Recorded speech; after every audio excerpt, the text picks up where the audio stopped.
The sky above the mountains was pale and cloudless, but Liam's chest felt heavy with the weight of words unspoken. His boots crunched against the gravel trail, each step pulling him farther from the life he'd been pretending to love. He hadn't told Erin where he was going, just that he needed a break. That phrase had become their shared language for disconnection. Liam adjusted the straps on his backpack, sweat collecting beneath the collar of his thermal shirt. Pine needles carpeted the path, the scent of sap clinging to the air. It was beautiful up here. Quiet. Wild. The kind of place that didn't ask questions, unlike Erin, whose silence was more cutting than any confrontation. They hadn't touched in weeks. Not properly. Not like they used to. Erin had stopped looking at him like a man, like someone he desired. Now it was all polite nods, shared bills, and two separate screens glowing in the same dim apartment. Liam had begun to wonder if love could starve in plain sight. A root snagged his boot mid-step, and before he could react, Liam stumbled sideways and crashed down the slope. Rocks and damp leaves tore at his skin. Pain lit up his shin as he rolled to a stop near the edge of a shallow creek, breath knocked from his lungs. "Shit," he hissed, propping himself up on his elbows, brushing pine needles from his face. "Whoa, don't move too fast," a voice called out. Liam jerked his head up. A man was jogging down the hill toward him, bare arms, lean muscle, sun-browned skin. He wore hiking shorts, no shirt, just a pack slung low over one shoulder. His face was rugged but not harsh, scruffy beard, a strong jaw softened by eyes that seemed unervingly calm. "Did you hit your head?" the man asked, crouching beside him without waiting for permission. "No. Just my pride," Liam muttered, trying to sit up. "I'm Noah," the stranger said, slipping off his pack. "Let me check your leg." "I'm fine, really. Just a scratch." But Liam wasn't fine. His leg throbbed and the skin was scraped raw. Still, he wasn't used to strangers touching him, especially not ones who looked like they belonged in a magazine spread for wilderness fantasies. Noah reached out anyway. His hands were warm, firm, gentle. Liam swallowed hard as he watched Noah work, cleaning the scrape with water from a bottle, wrapping it loosely with a cloth bandana. "There," Noah said. "Now you'll live." Liam let out a breath that turned into a laugh. "Thanks. You're lucky I was nearby. This trail doesn't get much foot traffic." "I was counting on that," Liam said without thinking. Noah raised an eyebrow but didn't press. Instead, he glanced around. "You planning on setting up camp soon?" "Yeah. Just up ahead, I think. I've got a fire going back at my spot if you want to wait out the pain for a bit. It's not far. I've got coffee." Liam hesitated. He shouldn't.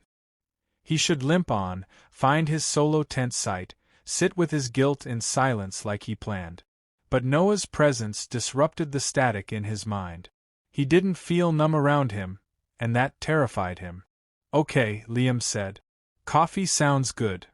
They walked in silence for a few minutes. Well, Liam limped, and Noah hovered beside him like a quiet shield. His presence was strangely grounding. They reached a small clearing tucked between trees, a modest camp already in place. A tarp, a low-burning fire, and a hammock strung between two pines. "Make yourself at home," Noah said, handing Liam a metal cup filled with warm, bitter coffee. Liam took a sip, flinching. "You drink this by choice?" "Builds character." Noah smirked, then added, "Or maybe I'm just trying to impress you." Liam choked slightly. "Why would you want to do that?" Noah leaned back against a log, stretching his legs out in front of him. "You've got that look. Like someone who's dying to be seen but doesn't want to be caught." Liam stared at the fire. "That obvious?" "Only to someone who's worn it." They didn't speak for a while after that. The fire cracked and popped.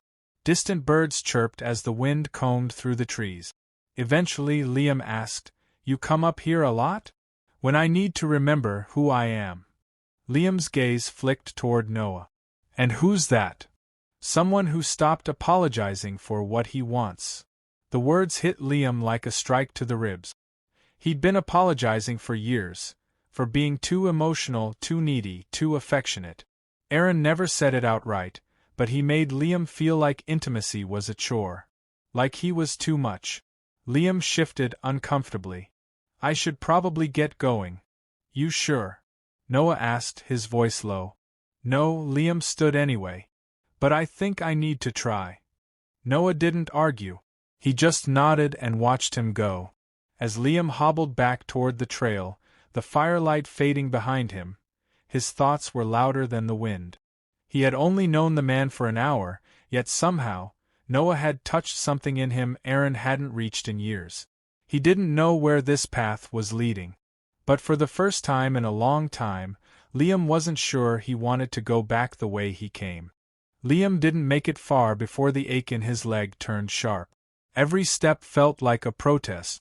The sun was slipping behind the mountain ridges, casting the forest in dusky gold, and with each breath, he realized how alone he really was out here. He stopped at a crooked pine and leaned against the trunk, letting the weight of indecision wash over him. Turning back toward Noah's camp felt like surrender. But going forward felt like denial. Eventually, Liam retraced his step. Noah hadn't moved. He was still seated by the fire, legs stretched out, eyes closed as if listening to something Liam couldn't hear. When he opened his eyes, there was no surprise, just calm acceptance, like he knew Liam would return. Thought you might, Noah said, nudging the coffee pot closer to the fire. Night gets cold up here. Liam sat down without a word. His leg throbbed, but his chest was louder, tight with guilt and something dangerously close to relief. The fire's warmth kissed his skin, chasing off the chill creeping in from the trees. Sparks floated into the air like silent confessions. Noah handed him a fresh cup. I added more water this time. Less punishment. Liam chuckled, sipping carefully. You always camp alone? Usually. I like the quiet. City noise gets into your bones after a while. Out here, you can hear your real voice again. I'm not sure I want to hear mine, Liam murmured. Noah turned his head, watching him closely. Why's that? Because it started saying things I shouldn't be thinking. A slow, knowing smile touched Noah's lips. Like what? Liam looked into the fire. Like how it feels good to be looked at like I matter. Like I'm still someone worth wanting. Noah didn't speak immediately. He just tossed another log into the flames, the crackle filling the pause between them. Who told you you're not? My husband doesn't need to say it, Liam replied. He just stopped touching me. Stopped looking me in the eye. We share a bed, but not a body. Noah's jaw twitched, but his voice remained steady. That's not a relationship. That's a hostage situation with a mortgage. Liam laughed, but there was no humor in it. Just exhaustion. We've been together 7 years. It's not supposed to be exciting anymore, right? Noah tilted his head. Who told you that lie? Silence. Only the fire answered. They sat like that for a while. No pretense. No performance. Just two men at the edge of something unspoken. Then Noah leaned forward, slow and deliberate, and held out his hand. Liam stared at it. What's that? He asked. A choice, Noah said. You don't have to take it. But if you want to remember what it feels like to be touched without condition, it's right here. The world narrowed to that single moment. Liam's fingers twitched. He shouldn't. God, he shouldn't. But his body betrayed him before his brain caught up. His hand slid into Noah's, warm, firm, real. Noah didn't pull. He didn't rush. He simply held him. You're trembling, Noah whispered. I don't know what I'm doing. Then don't do anything. Just feel. The moment stretched. Then Noah stood, tugging Liam gently with him. They moved toward the hammock, slow like a ritual. Liam let himself be guided, not forced, not led, just invited. They sat side by side, the nylon fabric swaying beneath their weight. Noah turned toward him, his voice a low murmur. You want me to stop, say it now. Liam said nothing. Noah's fingers touched his jaw, light, tentative. Liam closed his eyes. When their lips met, it wasn't hungry. It wasn't wild. It was reverent. Like Noah was kissing away years of neglect. Liam gasped softly as Noah's hand slid behind his neck, deepening the kiss. It didn't feel like cheating. It felt like breathing again. When they parted, Liam pressed his forehead to Noah's. "I'm married." "I know," Noah whispered. "This isn't fair to him." "Is it fair to you?" That question burned deeper than the kiss. Noah pulled back slightly, searching Liam's eyes. "You can sleep here. Just sleep. Or we can cross a line together. It's your call." Liam's pulse pounded. He didn't trust himself to speak. But he nodded, small, trembling yes. Noah nodded too, no trace of victory in his expression. Just understanding. They lay down together, limbs gently entangled, the hammock swaying beneath them. Liam expected guilt. He expected shame. But what came was stillness. A quiet he hadn't felt in years. As stars blinked awake above the canopy, Noah whispered, "You're not broken, Liam. You're just unloved." Liam turned into his chest, letting the words settle over him like a second skin. And for the first time in years, he slept in someone's arms. The first light of dawn filtered through the trees in pale shafts, painting the forest floor with soft gold. Liam stirred, cocooned in warmth, not from a sleeping bag, but from skin. A steady heartbeat thudded beneath his ear. He didn't move right away. He lay there, breathing against Noah's chest, eyes wide open, caught in the sharp clarity of morning. Then it hit him. What he'd done. He pulled away, slow and careful, as if disentangling himself from a dream that shouldn't have happened. Noah didn't stir. His face was peaceful, lips parted slightly, his hand still resting loosely at Liam's hip. Liam sat up at the edge of the hammock, head in his hands. The weight of his ring felt unbearable now, like it branded him a liar. He had crossed a line he couldn't uncross. His stomach churned. The guilt didn't wait to creep in, it slammed into him, loud and cruel. What did he do? What had he let himself want? Liam stood quickly, barefoot, dizzy. He needed to breathe. Needed water. Needed to be away from the smell of Noah's skin on his. He stumbled toward the creek, cupping cold water in his hands and splashing it over his face. The burn of icy water made him gasp. It didn't help. He couldn't wash this away. Running already? Noah's voice came from behind him, calm, grounded. Liam didn't turn around. "Don't." "I'm not angry," Noah said gently. "Just wondering if you regret it." Liam turned then, water dripping from his chin. His expression was raw. "I don't know. I think I do." Noah nodded once, slowly. "You're allowed to. I have a husband. I made vows." "So did he," Noah said, stepping closer. "And from the way you flinched last night when I touched your back, I'd say he hasn't honored them for a while." Liam swallowed hard. "You don't know him." "No," Noah agreed, voice softening. "But I know you."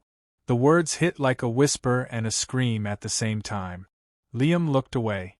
"You don't know what it's like to be with someone who doesn't see you anymore. Who sleeps beside you, but leaves you starving." "I do," Noah said simply. Liam looked at him then. "I was with a man for 5 years," Noah said, folding his arms.